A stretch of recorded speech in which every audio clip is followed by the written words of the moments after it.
माय माऊली नमस्कार. विविध कथासार ग्रंथमधून आज आपण श्री वाल्मिकी कृत संपूर्ण रामायण अभिवाचन करत आहोत.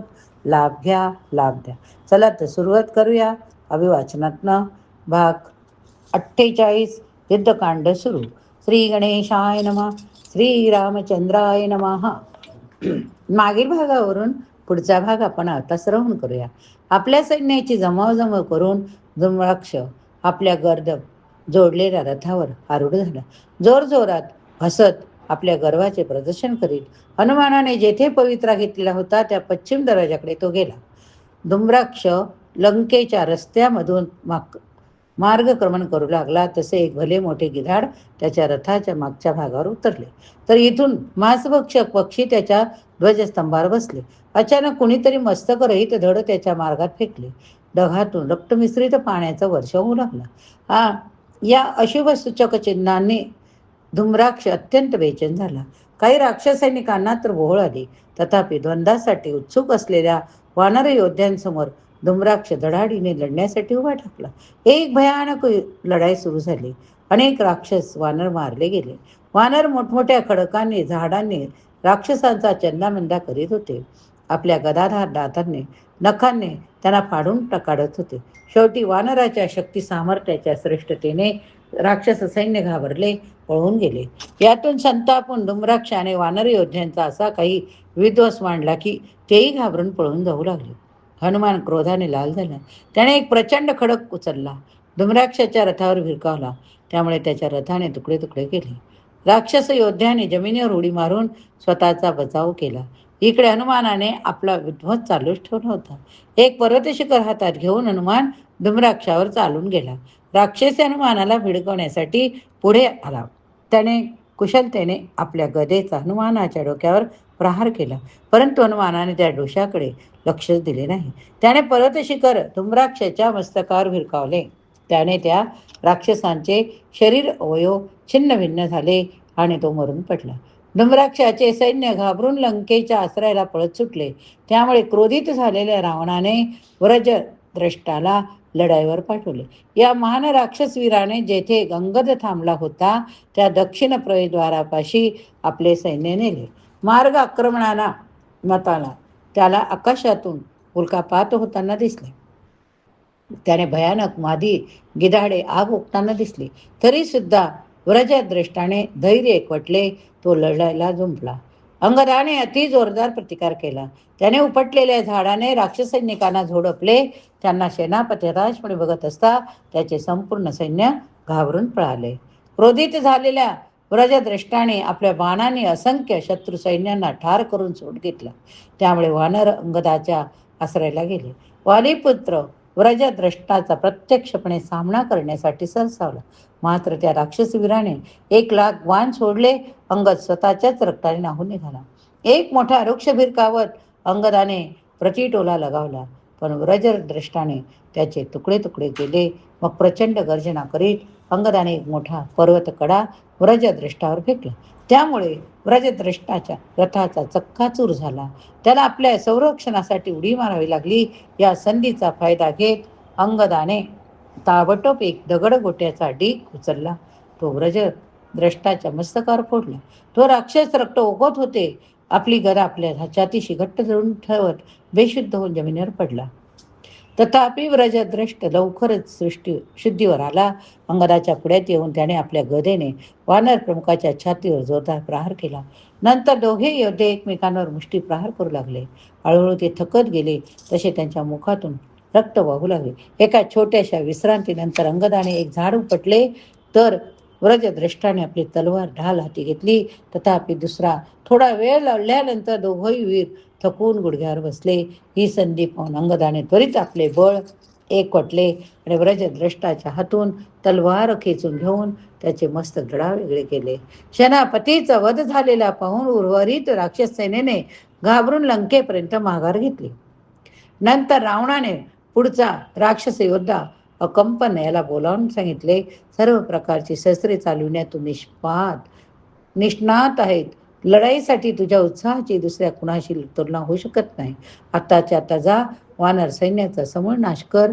राम लक्ष्मणाला एकदाचे कायमचे संपव. अकंपन युद्धभूमीवर आला तेव्हा त्याचा डावा डोळा फडफडू लागला, त्याचा कंठ अवरुद्ध झाला. त्याने निराश झाले. या अपशकुनाकडे डोळे झाक करून अकंपनाने गदा, तलवारी, चक्र, भाले, कुऱ्हाडी, धनुष्य हाती घेतलेल्या प्रमुख राक्षसी योद्ध्यांसहित शत्रूंवर जोरदार हल्ला केला. जो भीषण सामना घडून आला त्यामुळे दोन्ही पक्षातून उडालेली धूळ एवढी दाट होती की शत्रू कोणता मित्र कोणता ओळखू येईनासे झाले. वानर इतर वानरांची तर नंतर राक्षस इतर राक्षसांची कत्तल करू लागले. मैद, द्विविध, नल, कुमुद यांनी भिरकावलेल्या रक्ताने माखलेल्या असंख्य राक्षसांच्या शरीराने युद्धभूमी भरून गेले. संतप्त अकंपनाने बाणांच्या प्रलयाने वानरांच्या सैन्याला उखडत प्रत्युत्तर दिले. वाऱ्यामुळे ढग विखरून जावे तसे वानर सैन्य विखुरले जाताना पाहून हनुमान अकंपनाच्या पिढ्यात आला. तेव्हा इतर त्याला पाठीमागे राहून पाठिंबा देत होते. अकंपनाने बाणांचा वर्षा चालवला, पण हनुमान फक्त हसला. त्याने पर्वत शिखराचा एक भव्य कडा ओरबडून काढला. तो कडा एका हाताने गरागरा फिरवीत गर्जना करीत तो अकंपनावर धावून गेला. पण राक्षस सेनापतीने तो कडा आपल्या बाणाने सहजपणे चिरडून टाकला. हनुमान क्रोधित झाला. वडाचे एक प्रचंड झाड उपटून तो अकंपनावर चालून गेला.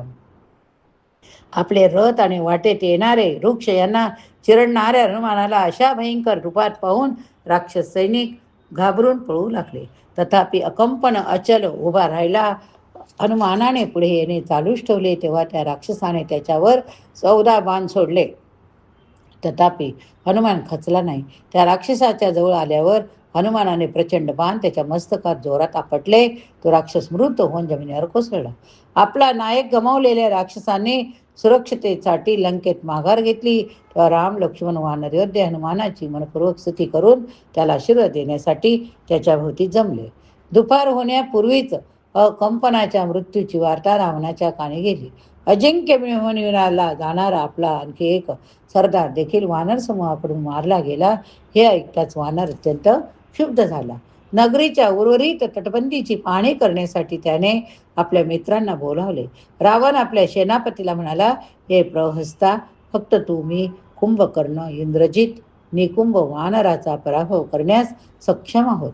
आपण आता अतिशय कठीण परिस्थितीत आहोत. शत्रूवर आता तो हल्ला करावास अशी माझी इच्छा. प्रहस्त उत्तरला, हे राजा, सीतेला रामाकडे परत पाठवण्याचा सल्ला मी पूर्वीच तुम्हाला दिला होता. तथापि आता युद्ध सुरू झाले तर तुमच्यासाठी मी माझे प्राण द्यायला तयार, हे जाणून घ्या. प्रहस्ताने त्वरित आपले सैन्य एकत्रित केले. एका तासभरातच तो आपल्या रथावर आरूढ झाला.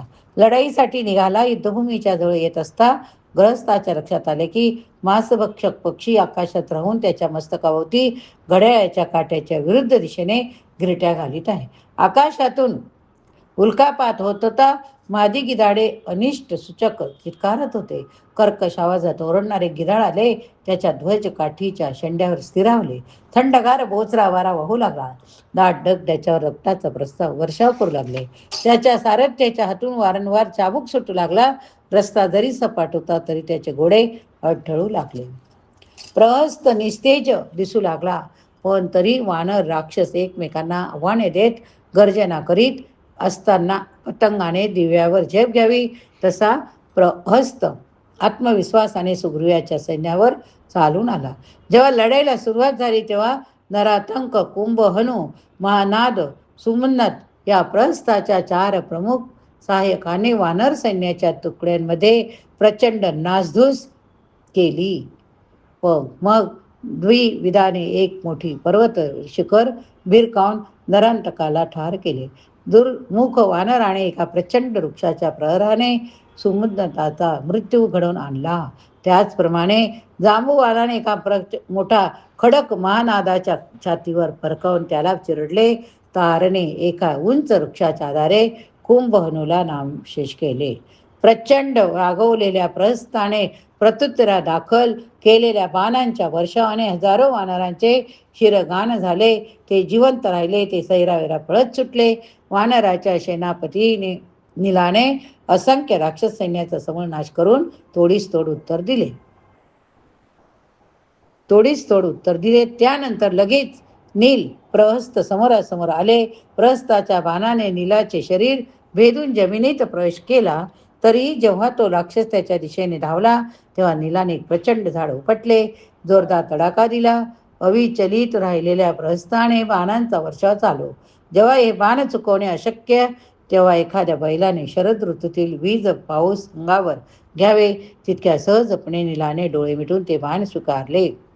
दुसरे एक झाड घेऊन नीलाने प्रहस्ताचे अश्व मारले. मोठमोठ्याने गर्जना करीत राक्षसांचे धनुष्य मोडले. एक गदा उचलून प्रहस्ताने आपल्या मोडलेल्या रथातून खाली उडी मारली. दोन्ही योद्धे दात खाऊन आपल्या हाताशीच लढू लागले. प्रहस्ताने आपल्या गदेने नीलाच्या मस्तकावर प्रहार केला, त्यामुळे खोल रक्कम होऊन रक्त भळभळा वाहू लागले. तरी न डगमगता नीलाने एका वृक्षाने प्रहस्ताच्या छातीवर तडाखा दिला. त्या प्रहाराने अविचल राहिलेला तो राक्षस सेनापती पुन्हा एकदा नीलाच्या दिशेने धावला. नीलाने एक प्रचंड शिळा उचलली. प्रहस्त जवळ येताच नीलाने ती शिळा राक्षसांच्या मस्तकावर भिरकावली, त्यामुळे त्या शिळेचे तुकडे तुकडे झाले. राक्षस ताबडतोब मृत पडला. बघून राक्षस सैन्यात गोंधळ निर्माण झाला. ते घाबरून लंकेला पळाले. इकडे राम लक्ष्मणाने नीलाचे अभिनंदन केले. या ठिकाणी हा भाग संपवूया. पुढील भागात पुढील उर्वरित भाग बघूया.